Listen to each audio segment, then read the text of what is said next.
Guys, so here, this is the new Let's Play Wednesday. This is what I will be playing. Katawa Shoujo. I've gotten into a debate with this, but we're just gonna jump right in and yeah, have some fun. A light breeze causes the naked branches overhead to rattle like wind chimes. This is a popular retreat for couples in the summer. The deciduous trees provide a beautiful green canopy, far out of sight of teachers and fellow students. But now, in late winter, it feels like I'm standing under a pile of kindling. I breathe into my cupped hands and rub them together furiously to prevent them from numbing in this cold. Just how long am I expected to wait out here anyway? I'm sure the note said 4:00 p.m. Ah, yes, the note slipped between the pages of my math book while I wasn't looking. As far as cliches go, I'm more of a fan of the letter in the locker, but at least this way shows a bit of initiative. As I ponder the meaning of the note, the snowfall gradually thickens. The snowflakes silently falling from the white painted sky are the only sign of time passing in this stagnant world. The slow descent upon the frozen forest makes it seem like time has slowed to a crawl. The rustling of dry snow underfoot startles me, interrupting the quiet mood. Someone is approaching me from behind. Oh, surprise sex. Hi, Sal? You came? A hesitating, barely audible question. However, I recognized the owner of that dainty voice instantly. I felt my heart skip a beat. It's a voice I've listened to hundreds of times, but never as more than an eavesdropper or a conversation. I turn to face this voice, the voice of my dreams, and my heart begins to race. Hey chick, yo, what's up? God, you must be fucking cold in that uniform. Iwanako? I got a note telling me to wait here. It was yours? Damn it! I spent all afternoon trying to come up with a good line, and that was the result? Pathetic. Yes. I asked a friend to give you that note. I'm so glad you got it. A shy, joyous smile that makes me so tense I couldn't move a single muscle even if I tried.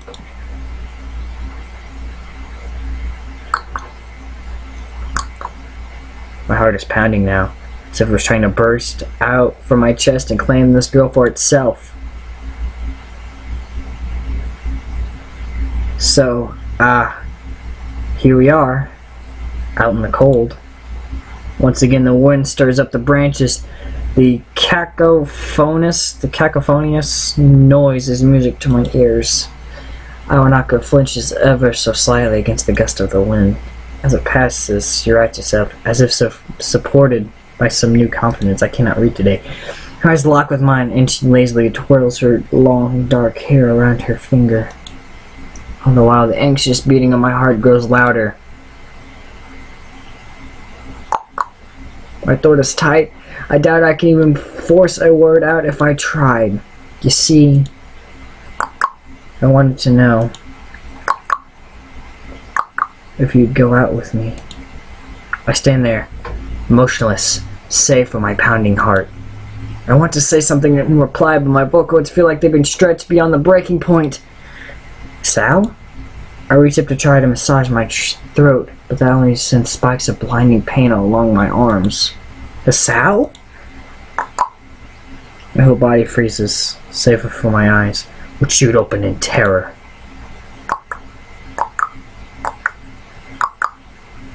Sal! The beating in my chest suddenly stops, and I go weak at the knees. The world around me, the canopy of bare branches, the dull winter sky, Iwanako running towards me. All these fade to black. The last things I remember were slipping away are the sounds of Iwanako screaming for help and the incessant clatter of the branches above.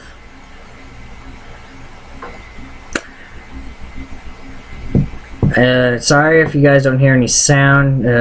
It's because I turned it off. It's because it's kind of annoying. 4 Leaf Studios presents Katawa Shoujo. Or Shoujo. Whichever one you guys prefer. I'd always say Shoujo though. I'm sorry. Inspiration R-A-I-T-A. Ratia. Writing is these people right here. Editing. Kagami, Lost Times. Right. Music is Blue123. Nicole. I cannot read the rest of that. Sorry. I need to see something. It's been 4 months since my heart attack. Can I not, could you guys give me one moment? Guys. Now you guys should have some sound. In that whole time, I could probably count the times I've left this hospital room unsupervised on one hand. 4 months is a pretty long time when you're left alone with your thoughts, so I've had plenty of time to come to terms with my situation. Arrhythmia, I believe? A strange word, a foreign, alien one. One that you don't want to be in the same room with. A rare condition. It causes the heart to act erratically and occasionally beat way too fast. It can be fatal. Apparently I've had it for a long time. They said it was a miracle that I was able to go on so long without anything happening. Is that really a miracle? I guess it was supposed to make me feel better, more appreciative of my life. It really didn't do anything to cheer me up. My parents, I think, were hit harder by the news than I was. They probably had two... I'm not even... hemorrhages or something like that. Hemorrhages apiece. I already had a full day by then to digest everything. To them, it's all fresh. They even willing to sell our house in order to pay for a cure. Of course, there isn't a cure. Because of the late discovery of this condition, I've had to stay at the hospital to recuperate from the treatments. Oh shit, my bad. When I was first admitted, it felt as if I was missed. About a week, my room the wall was full of flowers, balloons, and cards. But the visitors soon dwindled, and the get well gifts began trickling down to nothing shortly after. I realized that the only reason I'd gotten so many cards and flowers was because sending me this symphony had turned into a class project. Maybe someone genuinely concerned, but I doubt it. Even in the beginning, I really had visitors. By the end of the first month, all of my parents came by on a regular basis. Iwanako was the last to stop visiting. After 6 weeks, I never saw her again. We never had that much to talk about when she visited anyways. We didn't touch the subject that's between us on that snowy day ever again. The hospital? It's not really a place I'd like to live in. Doctors and nurses feel so impersonal and faceless. I guess it's because they're in a hurry and they have a million other patients waiting for them. But it makes me feel uncomfortable, my bad. For the first month or so, I'd ask the head cardiologist every time I saw him for a rough estimate on when I'd be able to leave. He never answered anything in a straightforward way, but told me to wait and see if the treatment and surgeries worked. So I idly observed the scar that those surgeries had left on my chest slowly change its appearance over time, thinking of it as some kind of an omen. I still ask the head cardiologist about leaving, but my expectations are low enough that now that I'm not disappointed anymore when I don't get a reply.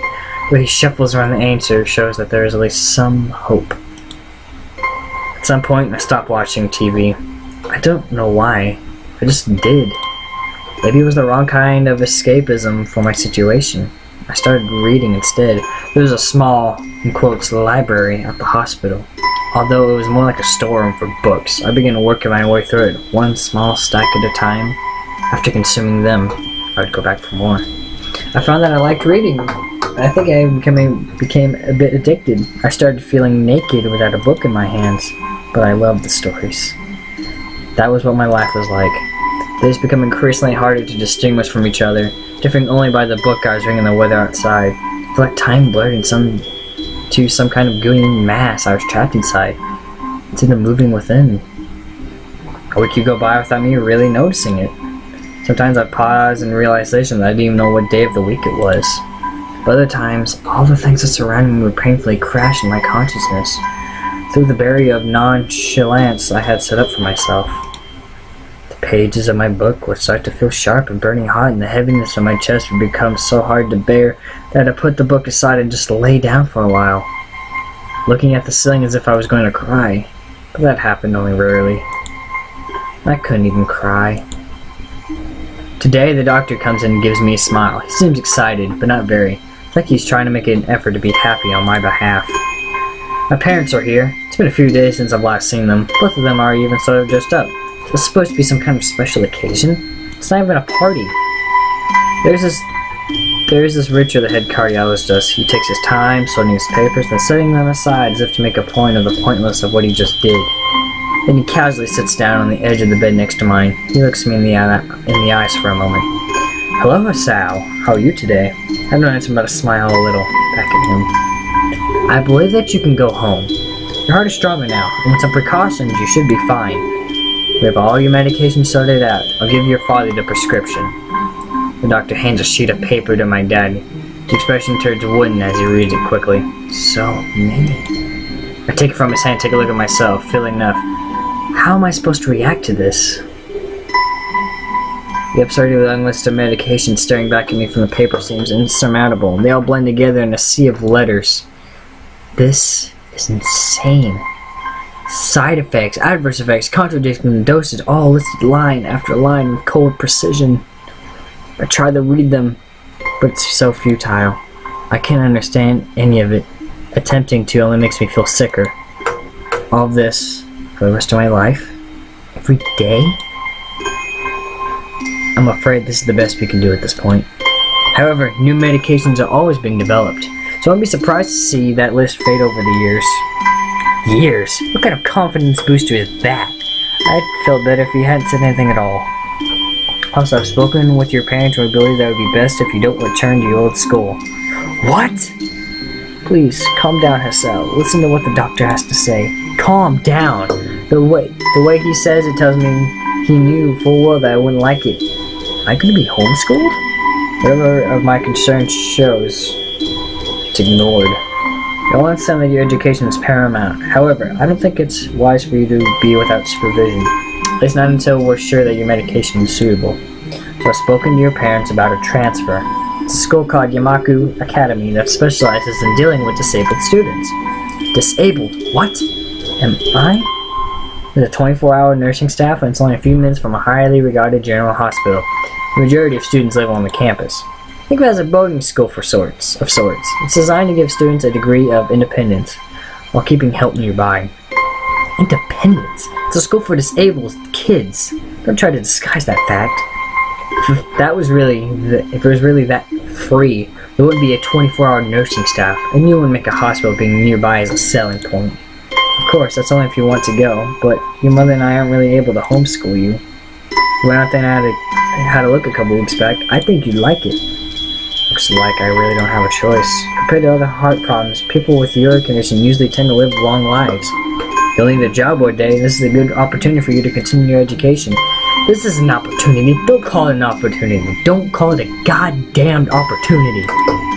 Well, you should be excited at the chance to go back to school. Whenever you wanted to return to school, while it's not the same one, a special school, that's an insult. That's what I want to say. It's a step down.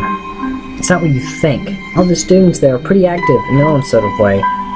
It's geared towards students that can still get around and learn, but just need a little help, in one way or another. Your father's right, and many of the graduates of the school have gone on to do amazing things. A person doesn't have to be held back by their disability. One of my colleagues in another hospital is a graduate. I don't care. A person doesn't have to be held back by their disability. That's what a disability is. I really hate that something so important was decided for me, but what can I do about it? A normal life is out of the question now. It's funny. I'd always thought my life was actually kind of boring, but now I miss it. I want to protest. I want to blame this lack of reaction on shock, fatigue. It's easy to yell at something now, something about how I can go back to school anyway, but no. I don't say anything. The fact is that now I know it's futile. I look around the room, feeling very tired of all this. Hospitals, doctors, my condition, everything. I don't see anything that would make me feel any different.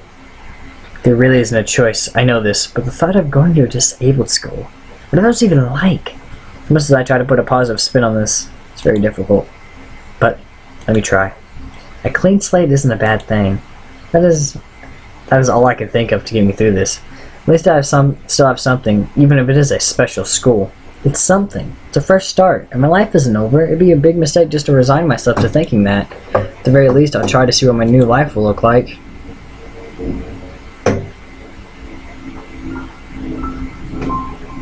Welcome to Act 1, Life Expectancy.